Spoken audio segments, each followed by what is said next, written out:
요한복음 말씀을 이어가면서 오늘은 2장 1절에서 11절까지 이제 2장에 들어서면서 저번 주에 이제 2장의 말씀을 보았는데 우리가 다 보지는 못했습니다. 그래서 이어서 오늘 같은 잔치 다른 시선이란 제목으로 말씀을 나누길 원합니다. 가나 혼인 잔치를 주제로 한 이 말씀이 예수 그리스도의 요한복음의 기준에서 첫 표적, 그러니까 첫 사역이 되겠죠. 단순히 기적을 보여주는데 그치지 않고 예수 그리스도의 이 십자가 고난 사건이 어떤 의미와 우리에게 선사한 은혜가 무엇인지를 보여주고 있습니다. 지금 이 가나 혼인 잔치는 포도주가, 그러니까 기쁨이 떨어진 고갈된 상태의 인간의 삶을 보여주고 있습니다. 그래서 그곳에 이 예수님이 찾아와서 율법을 완성시키며 참된 구원과 기쁨을 회복하러 오심을 보여주고 있습니다. 메시아로서의 사역을 선포해 주고 있는 것이죠. 여러분, 우리가 그리스도를 만난 것, 그리스도와 함께하는 것은 우리의 구원 생명, 그것이 가장 중요한 주제인 줄 믿습니다. 우리의 삶을 좀 더 낫게 하고 행복하게 하고 이런 것을 넘어서 우리의 생명, 참 생명, 영원한 생명을 선사하는 데에 그 관계의 의미가 있다라는 것이죠. 그래서 이 포도주가 떨어진 상황, 이 세상 것으로 채울 수 없는 이 상황에 인간의 본질적인 공허함과 또 외로움, 그 속에서 예수님께서 물을 포도주로 바꾸시면서 구약의 정결 예식을 그대로 완성하고 자신의 보혈로 인류를 구원하는 그 구원의 상징을 보여주었습니다. 따라서 성도는 예수님을 단순히 개인적인 문제 해결사로 바라보는 것이 아니라 그 단계에서 벗어나 우리를 위해 십자가의 길을 가신 참된 신랑 되신 예수님, 인격적인 동행을 봐야 한다라는 것이죠. 그래서 우리에게 본질적인 기쁨과 구원을 선사해 주신 예수님을 우선해야 한다는 것을 보았습니다. 오늘은 가나 혼인 잔치의 좀 실제적인 그 현장을 보면서 이제 앞서 우리가 다룬 내용들을 이제 인물들의 모습을 좀 조명하면서 같은 장소 이 잔치 자리에서 다른 시선을 갖고 있는 사람들을 통해서 우리에게 주는 메시지를 보기를 원합니다. 예수님께서는 이제 공생애를 시작하시고 1장 끝에서 세례를 받으시고 제자들 몇을 불러서 첫 번째 공식적인 행보를 이 잔치에서 열어가시죠. 성경은 이 사건을 이적이 아닌 표적, 오늘 11절 끝 말씀에 표적이라고 기록하고 있습니다. 이 표적은 단순한 신기한 기적을 보여주는 것이 아니라 특정한 목적지를 갖고 명확하게 비유해서 보여주는 사건이다라고 볼 수 있는 것이죠. 그래서 오늘 첫 번째로 볼 수 있는 인물은 그 와중에 이제 어머니를 봅니다. 예수님의 어머니 마리아는 우리가 잘 알고 있는데 이 마리아의 오늘 대화와 그리고 태도를 통하여서 이제 한 인물의 시각을 보게 됩니다. 예수님께 요청한 어머니의 요청 속에서 예수님은 여자여 나와 무슨 상관이 있습니까? 좀 냉정하게 말씀을 하셨는데 이것은 공적인 메시아로서 자신의 신분 그리고 자신의 죽음의 때를 천명하고 있습니다. 한번 우리가 그 3절 오늘 본문의 3절을 한번 읽어볼까요? 같이요. 시작. 포도주가 떨어진지라 예수의 어머니가 예수에게 이르되 저들에게 포도주가 없다 하니 이것을 좀 이제 우리가 일반적인 시각이 아니라 어머니 마리아의 입장에서 좀 이 사건을 봐야 하는데 이 미묘한 감정의 변화를 볼 수 있습니다. 그러니까 첫 번째 표적이기 때문에 사실 마리아는 어떤 예수님에게 기적적인 것을 요구한 것만은 아닙니다. 왜냐하면 무슨 기적을 보이고 경험하지는 아직 않았기 때문에 오늘 말씀에서 첫 표적이라고 말하고 있죠. 그렇기 때문에 좀 더 어머니의 입장에서 부탁한 면이 있다라는 것이죠. 지금도 그러할진데 이 당시는 더한 것이 이제 예수님은 장남이었습니다. 예수님 이후에 또 그 동생들이 이렇게 있었죠. 예수님은 어쨌든 장남이었습니다. 그런데 이제 성경에 이런 정확한 기록은 나와 있지 않지만 이 정황으로 보건대 지금 요셉은 이제 이렇게 마리아가 사별한 후에 지금 상황입니다. 그러니까 요셉 아버지는 계시지 않죠. 그러니까 홀 어머니를 모시고 있는 장남을 볼 수 있습니다. 그러니까 지금의 때에도 이제 장남의 역할은 좀 다르죠. 이 차남이나 밑에 동생들하고는 다르게 좀 큰 책임감이 부여됩니다. 그래서 이제 장남으로 태어나면 이제 보이지 않는 책임감들이 이제 떨어지고, 또 그리고 부모도 일말 기대를 하죠. 동생들에게 본이 돼야 된다는 어떤 그런 마음들 때문에 저는 다행히도 차남입니다. 그래서 그런 부담을 잘은 몰라요. 그래서 저도 좀 어릴 적 그렇게 뭐 책임과 부담을 갖고 살았던 것 같지는 않습니다. 어쨌든 그런 오늘날에도 그런 모습들이 있는데 당시는 더 했습니다. 특히나 이제 홀어머니가 된 어머니가 이 장남을 바라보는 입장은 완전히 다른 자녀들과는 다르죠.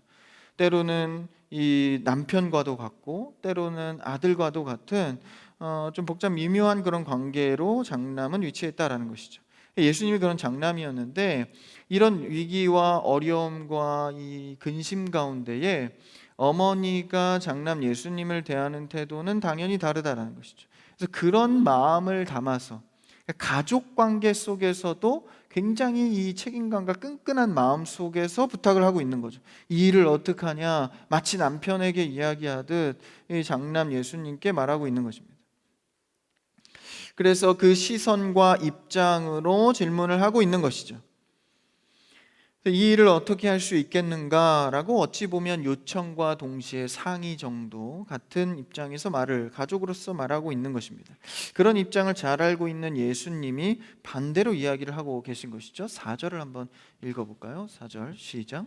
예수께서 이르시되 여자여 나와 무슨 상관이 있나이까 내 때가 아직 이르지 아니하였나이다. 이 짧은 3절과 4절의 예수님과 마리아의 대화를 통하여서 이 어머니 마리아는 어떤 이 인식의 변화가 일어나게 됩니다. 장남이었던 예수가 인간적인 기대를 걸고 했던 대화 속에서 아예 다른 이야기를 하시죠. 여자여 라는 것은 저번 주에 우리가 배웠듯이 뭐 좀 예의 없이 하대하듯 대하는 게 아니라 이제 가족적인 관계 아닌 다른 관계로서 그를 존칭하고 있다라는 것이죠.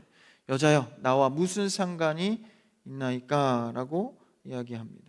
포도주가 떨어졌다고 할 때의 아들로서가 아니라 이제 메시아로서, 아들로서는 아유 그렇습니까? 제가 어디서 구해올까요? 뭐 해결책을 제시했겠지만 아들로서의 대답이 아니라 메시아로서의 대답을 하고 있다라는 것이죠. 첫 공식적인 사역 앞에 이제는 가족의 관계에서 그냥 이 땅 가운데에서 잘 먹고 잘 사는 삶이 아니라 아버지 하나님께서 나를 이 땅에 보내신 이유, 그것을 이제 시작하는 포문을 여는 고백입니다. 마치 한나가 이 자신의 자식을 위해서 기도해서 자신의 아들을 얻고 싶었던 마음뿐이었는데 하나님 안에 눈이 열어지니까 사무엘을 이 시대를 변화시킬 하나님의 자녀로 바치듯 지금 예수 그리스도는 완전히 다른 관계의 포문을 열고 있는 것이죠. 그래서 이 마리아 어머니도 그런 관계를 명확하게 이 하나님의 아들 예수 그리스도 인지하지 못했지만 메시아로서의 어떤 인지를 갖고 인식의 변화가 일어난 것이죠. 그러니까 여기서는 굉장히 많은 미묘한 감정들, 미묘한 변화, 마음들이 분명히 있었을 것입니다. 그러면서 그 변화된 인식 속에 어머니 마리아가 어떻게 합니까? 5절을 한번 읽어볼까요? 5절 시작. 그의 어머니가 하인들에게 이르되 너희에게 무슨 말씀을 하시든지 그대로 하라 하니라. 어머니 마리아는 곧바로 하인들에게 무슨 말씀을 하시든지 그대로 하라. 이 아들에게 이야기하기에는 굉장히 극존칭적으로 보이죠. 이 아들의 냉정한 반응에 어머니의 태도는 굉장히 다릅니다. 여기서 마리아가 인식 변화를 통해서 아예 다른 이제 면모를 보이게 되는 것이죠. 그래서 예수를 육신의 아들이 아닌 인류를 구원할 메시아로서 대하기 시작하는 것을 볼 수 있습니다. 그래서 무슨 말씀을 하시든지 그대로 하라. 이 고백은 사실 마리아의 기존 신앙 고백이기도 합니다. 왜냐하면 마리아가 처음 예수님을 잉태했을 때 처녀의 몸으로서 이 수태고지를 받았을 때 이 말을 순종하거든요. 받아들였을 때 그 가졌던 태도의 고백이기도 합니다. 무슨 말씀을 하시든지 그대로 하라. 그런 하나님 아버지 안에서의 고백을 지금 다시 하고 있는 것이죠. 사실 마리아가 처음 예수님을 잉태했을 때 당시 시대로 보건대 죽음을 각오한 순종이었습니다. 그러니까 이것을 보건대 이는 준비된 자, 준비된 가정, 율법에 대한 이해가 있었다라는 것이죠. 그만큼 여러분, 우리는 하나님의 음성을 듣고 순종하기 위해서 평소에 하나님의 말씀에 순종의 고백들이 있어야 합니다.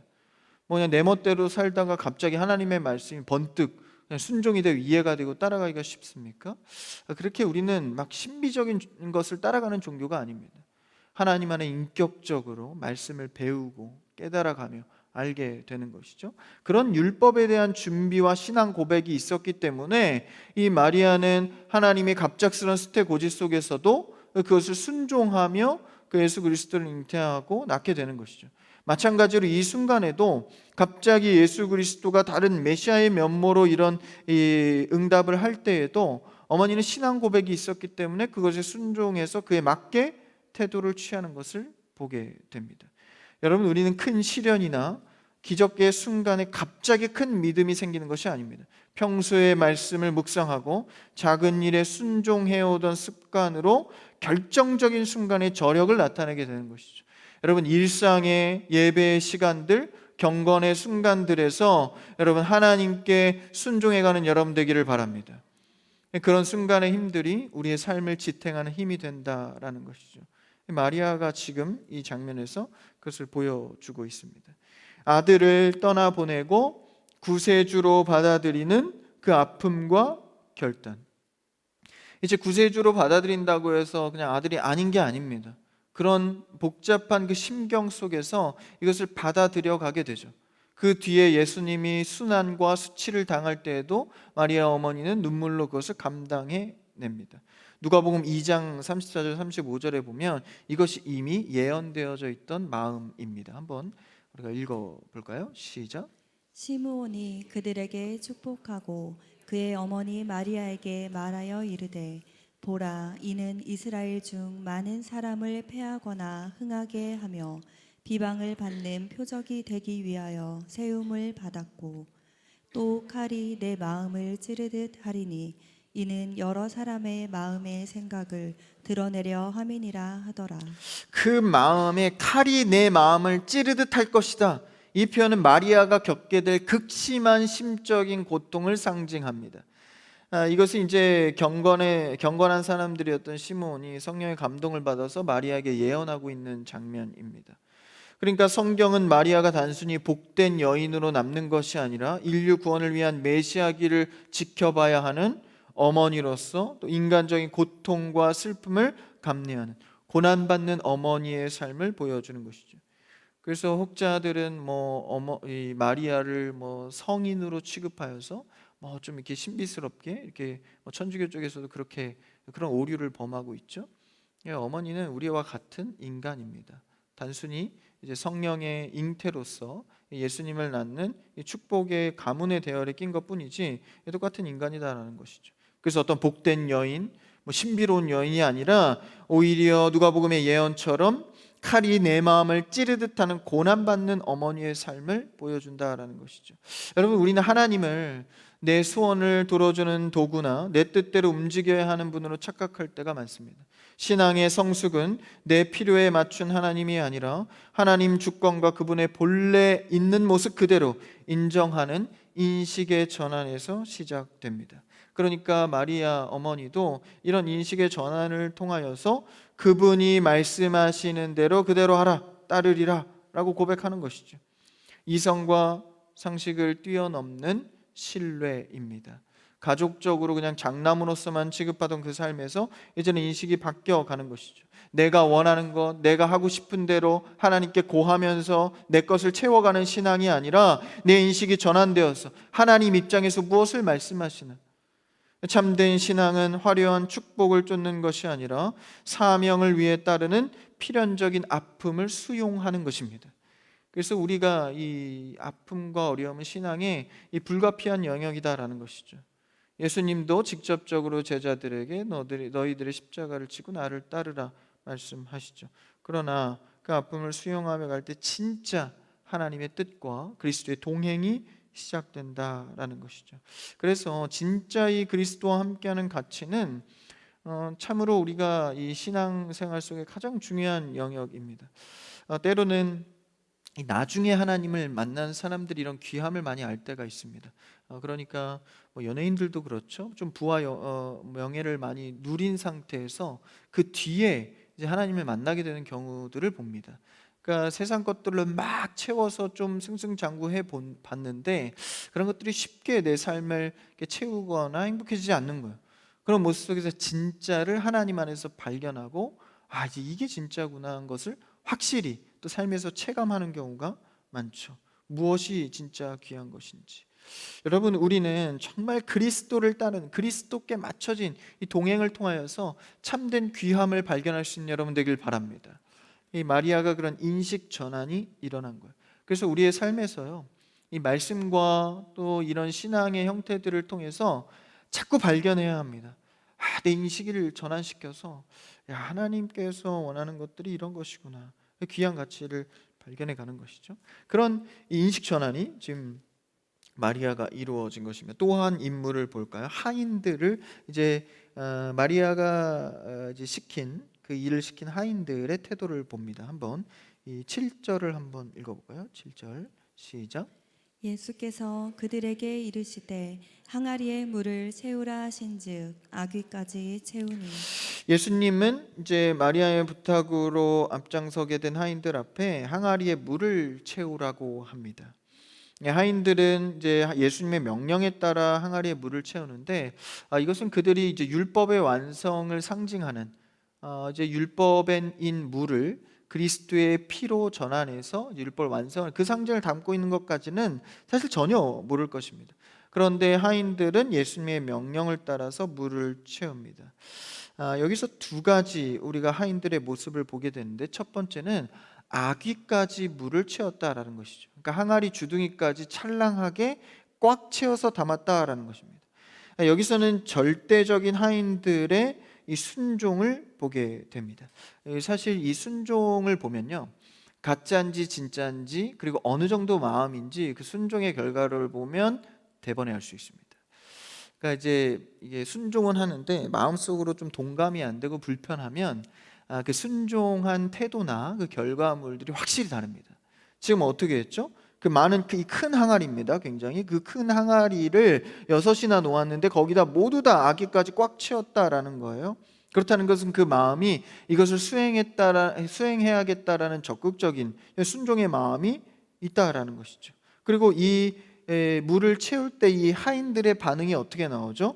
아무도 소리를 내지 않습니다. 궁시렁대는 모습이 전혀 기록되어 있지 않죠. 이런 상황에서 하인들은 첫 번째 침묵하였고, 두 번째 그대로 순종하여서 꽉 채웠다라는 것이죠. 여호수아에서 여리고성을 도는, 우리 수요일에 이제 여호수아를 나가고 있는데, 이 여리고성을 돌 때 이제 7바퀴 돌고 성이 무너지잖아요. 그런데 사실 그들이 뭐 여호수아가 하나님께 말씀을 듣고 이렇게 하라 그래서 한다고는 하지만 사실 군사 준비를 해야 하고 사람들 모아서 전략을 짜야 할 시간에 성을 도는 거예요. 뭐 이게 막 힘차게 도는 것에 산보하듯이 이렇게 도는 거예요. 얼마나 할 말이 많겠습니까? 이 수많은 사람들이 이게 여호수아를 따라서 이 성을 돌 때 이게 맞냐? 이 지금 군사를 모아서 열심히 준비해야 될 타이밍에 지금 이렇게 산보나면서 뭐 성을 돌라니까 도는데, 근데 그때 고지된 게 뭐죠? 절대 침묵하며 돌아라. 아무 소리도 내지 말아라. 그러니까 온전한 순종을 하나님이 바라시는 것이죠. 가나안 땅의 언약의 땅을 성취하기 위해서 너희의 의견을 조금도 하나님께 온전히 순종하는 것을 바라며 그 땅을 차지해 가는 것입니다. 그러니까 여러분, 하나님을 따르면서 온전히 순종하지 않으면 의미가 없는 거예요. 가나안 땅에 들어가면서 그 땅을 하나님께서 주신 땅이다. 그러니까 신정 국가로서 하나님만을 따르는 국가로서 건립하기 위해서는 이 절대적인 순종이 필요한 겁니다. 궁시렁대면 안 되는 거예요. 그대로 그들이 성을 돌면서 아무 말 하지 않습니다. 그때 비로소 7바퀴째가 끝났을 때 성이 와르르 무너집니다. 그 끝에 가서 보게 되는 것이죠. 지금 하인들도 생각해 보십시오. 그 현장 속에서 당장 술이 떨어져서 사람들이 이제 이 혼주의 입장에서 보면 수치를 당하기 직전입니다. 하인들이 얼마나 바쁘겠어요? 사람들이 날리고 할 텐데 사실 불평하기 딱 좋죠. 상황이 어렵고 힘들고 근심될 때 이 문제를 해결하는 고지가 아니라 완전히 다른 고지를 하는 거예요. 그러니까 얼마나 마음이 답답하겠습니까? 아무리 기도해도 응답은 더디기만 하고 내 방법대로는 응답이 되지 않고 상황 악화되기만 합니다. 그런데 이 하인들은 말하지 않습니다. 그죠? 마리아와 예수님의 요청대로 시킨 대로 했다라는 것이죠. 근데 그 억지로 한 게 아닌 것이 티가 나는 것이 찰랑하게 꽉 채워서 담았다. 여기서 볼 수 있는 겁니다. 물을 사실 마음이 불편하고 이게 불평이 있으면 물을 대충 채울 수밖에 없습니다. 그런데 그 하인들은 침묵하는 가운데 아기까지 채웠다는 것이죠. 여러분, 하나님 앞에 순종할 때는 우리의 생각을 내려놓고 그대로 할 수 있는 여러분 되기를 주님의 이름으로 축원합니다. 여기서 우리가 볼 수 있는 것은 5절에서도 무슨 말씀을 하시든지 그대로 하라라고 얘기하죠. 그런데 7절에서도 이 아기까지 채우니 이 떠서 연회장에 갖다 주라 하심에 갖다 주었다. 갖다 주는 것까지, 채우라고 하니까 그대로 채우고 갖다 주라 하니까 그대로 갖다 줍니다. 그래서 8절에서 이제는 떠나 연회장에 갖다 주라, 그대로 갖다 주죠. 그러니까 채우라고 하고 채우고 갖다 주라 하니 그대로 갖다 줍니다. 그대로 하는 순종. 여러분, 우리는 하나님 앞에 그 말씀 그대로, 내 마음의 불편함은 뒷전이고 일단 하나님 앞에서 나를 세울 수 있는 여러분 되기를 바랍니다. 그대로 순종하는 것. 그래서 그런 하인들의 모습을 보게 되고, 세 번째 인물은 연회장입니다. 연회장은 장소를 말하는 게 아니라 연회를 책임지고 있는 책임자, 사람을 말하는 건 연회의 장이다라는 거죠. 이 연회장에게 이제 그 물을 떠다 갖다 줍니다. 이게 물이 포도주가 됐죠. 한번 9절을 읽어볼까요? 9절, 9절 시작.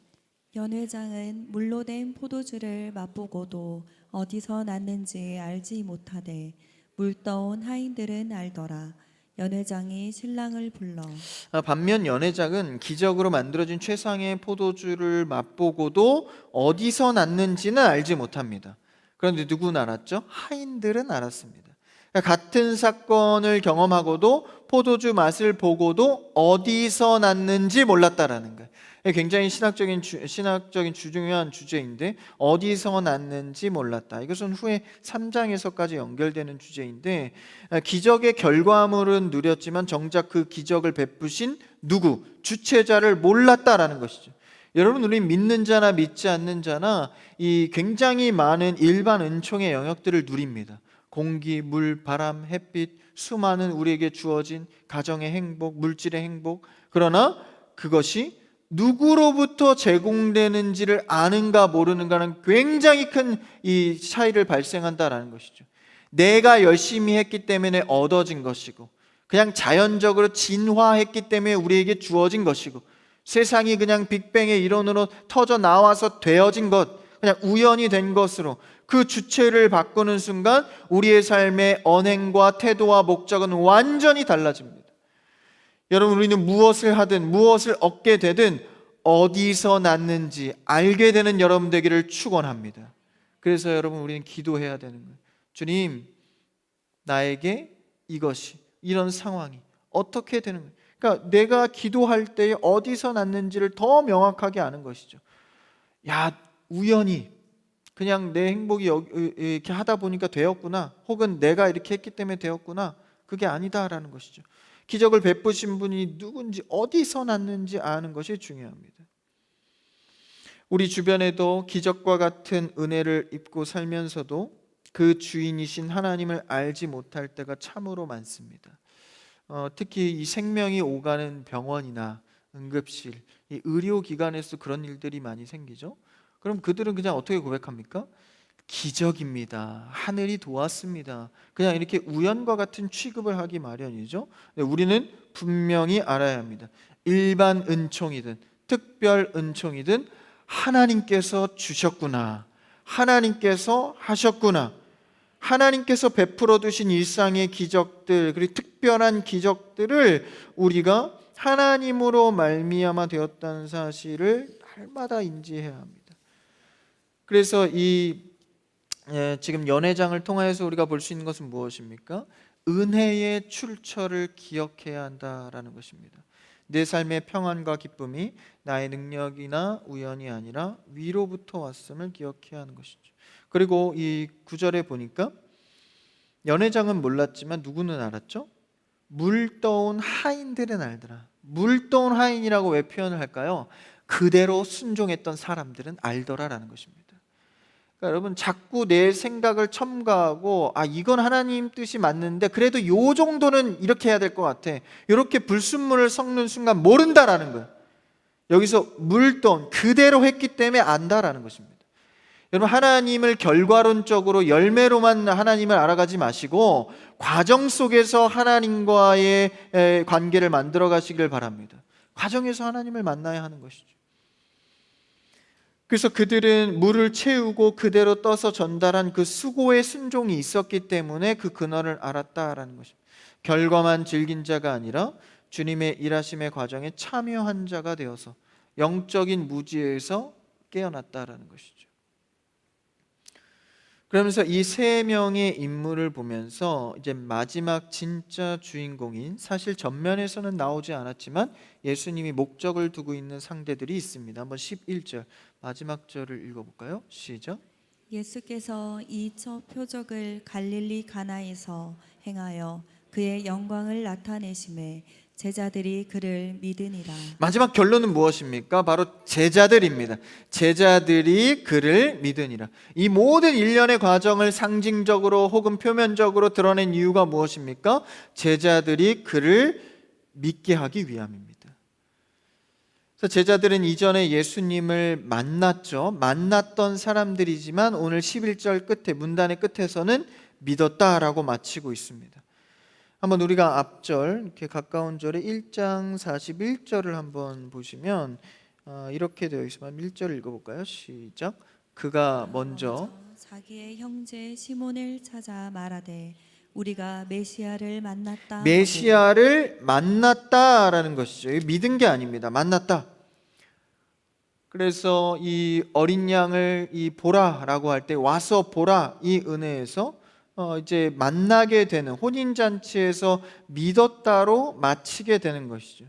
제자들과 함께해서 제자들이 그를 믿는 것으로 마치게 됩니다. 이 표적을 통하여서 오늘 11절에 보니까 예수의 영광을 보고, 영광은 무엇이죠? 바로 십자가 고난을 상징합니다. 십자가 고난의 그 뜻을, 의미를 보고 비로소 구세주로 믿게 되었다라는 것이죠. 요한복음을 기록한 목적 자체가 너희로 예수께서 하나님의 아들 그리스도이심을 믿게 하려 함이다라는 게 목적입니다. 요한복음 취지에 맞춰서 11절 어떻게 됐다는 거예요? 믿게 되었다라는 것이죠. 제자들은 단순히 물이 포도주가 된 기적에 환호하는 것이 아니라 그 사건이 가리키는 예수님의 영광, 십자가의 의미를 언뜻 보게 되었고, 우리의 삶에 일어난 크고 작은 은혜의 사건들을 통해서 문제 해결이 되었다가 아니라 그 주체이신 그리스도를 만나고 경험하고 믿게 되었다라는 것이죠. 여러분, 수많은 하나님의 기적과 응답을 경험하면서 정말 중요한 것은 나를 구원한 메시아를 믿게 되는 사건입니다. 사실 우리가 하나님께 응답을 구하는 것은 그 목적이 그 결과물에 있지 않고 하나님을 더 잘 믿기 위한 것이다라는 것을 오늘 말씀을 통해 보게 되는 것이죠. 왜냐하면 문제는 해결되면 또 다음 문제가 기다리고 있습니다. 또 해결되면 또 다른 근심이 기다리고 있습니다. 어차피 이 땅에서는 공중권세 잡은 자가 한시적으로 지배하고 있기 때문에 계속해서 유혹과 근심, 어려움이 있다라는 것이죠. 예수님도 너희가 꽃길을 걸을 거라고 생각하지 말아라. 세상이 너희를 미워할 것이다. 나를 미워하기 때문에, 나를 따르면 미워하게 될 것이라고 예수님이 말씀하셨죠. 그런데 중요한 건 무엇입니까? 그 미워하고 어려워하고 힘든 순간에도 그리스도를 믿으면 내 삶이 안정되기 시작한다라는 거예요. 안심되기 시작한다라는 거예요. 폭풍 가운데도 흔들리지 않는다라는 것이죠. 예수님이 묵묵히 흔들리지 않고 십자가를 지셨던 것처럼 말이죠. 그와 함께. 그래서 우리 기독교 신앙은요, 문제 해결하는 해결사 신앙 종교가 아닙니다. 예수 그리스도와 안심하며 안정된 동행을 하는 신앙이다라는 것이죠. 그래서 인격적인 종교다라는 것이죠. 진짜 그리스도의 이 이 가나안 혼인 잔치의 이 해결의 목적은 그들이 나를 메시아로 믿게 되는 것, 이것이 결론입니다. 구세주에 대한 시각이 열려져서 믿음 생활이 얼마나 안정되고 행복한 것인지를 깨달아가는 제자와 같은 믿음이 있기를 주님의 이름으로 축원합니다. 교회에는요, 하인과 같은 시각도 있고 연회장 같이 제대로 그 주체를 모르는 시각도 있고 마리아 같이 갑작스런 인식 변화를 겪는 믿음도 있습니다. 그런데 이 믿음들은요, 다 온전하지는 못합니다. 이 후에 보면 계속해서 제자들은 자꾸 예수님하고 다르게 딴소리를 많이 하죠. 그럼 이 대상들 중에 우리는 누구를 따라야 합니까? 누구의 인물 케이스를 본받아야 합니까? 사실 이 인물들의 케이스는요, 여러 사람을 놓고 말한 것이 아닙니다. 바로 믿음의 삶을 갖고 있는 사람 한 사람의 모습을 종합적으로 보여줬다라는 것이죠. 여러 케이스를 말하는 게 아닙니다. 한 사람의 신앙생활의 여러 모습을 보여주고 있다라는 것이죠. 때로는 우리가 일반 은총 속에서 주체를 깨닫지 못하고 내 힘으로 살아갈 때도 있습니다. 그런데 어느 순간 마리아처럼 인식의 전환이 이루어지는 때도 있죠. 그리고 때로는 하인들처럼 순종하면서 또 알아가는 계기가 되기도 합니다. 결국 그 끝에 제자를 같이 우리는 그리스도를 믿게 되는 삶으로 이어져 가게 된다라는 것이죠. 여러분, 우리는 때로는 인생의 포도주가 떨어진 순간을 만나게 됩니다. 기쁨은 메마르고 가진 방법은 바닥을 드러내며 사람들의 시선을 두려워하는 결핍의 때 말입니다. 그러나 이 위기의 순간은 곧 하나님의 표적이 나타날 시간이기도 합니다. 오늘 우리가 살펴본 인물들의 모습은 결국 우리 한 사람, 나라는 내면에 공존하는 신앙의 모습들입니다. 마리아처럼 내 익숙한 기대와 요구를 내려놓고 주님을 주권자로 인정하는 것, 하인들처럼 앞뒤 계산이나 원망 없이 아기까지 물을 채우는 온전한 순종, 연회장처럼 결과에만 취해 은혜의 출처를 잊어버리는 영적 무지함에서 벗어나 모든 평안이 위로부터 온다는 사실을 깨닫는 것. 그래서 우리는 궁극적으로 이 결말에 그리스도를 믿게 되는 것. 여러분, 우리는 이런 신앙의 모습을 통하여서 그리스도를 더욱 잘 믿는 성도 되시기를 주님의 이름으로 축원합니다. 옆 사람과 인사해 볼까요? 예수님을 잘 믿읍시다. 그리고 또 이렇게 고백합시다. 그것만이 살 길입니다. 네, 예수님 잘 믿는 것만이 우리가 살 길이다라는 것이죠. 문제 해결이 아니라 우리는 예수 그리스도를 더불어 그냥 살아가는 것입니다. 그래서 무슨 말씀을 하시든지 그대로 하라.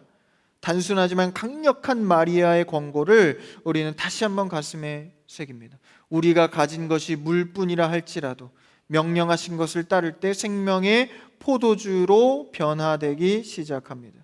내 삶의 부족함을 불평하기보다 빈 항아리를 주님 앞에 내어놓음으로써 물이 변하여 포도주를 만드는 생명의 역사를 체험하고 주님과 더 깊이 인격적으로 동행하시는 저와 여러분 되기를 주님의 이름으로 축원합니다.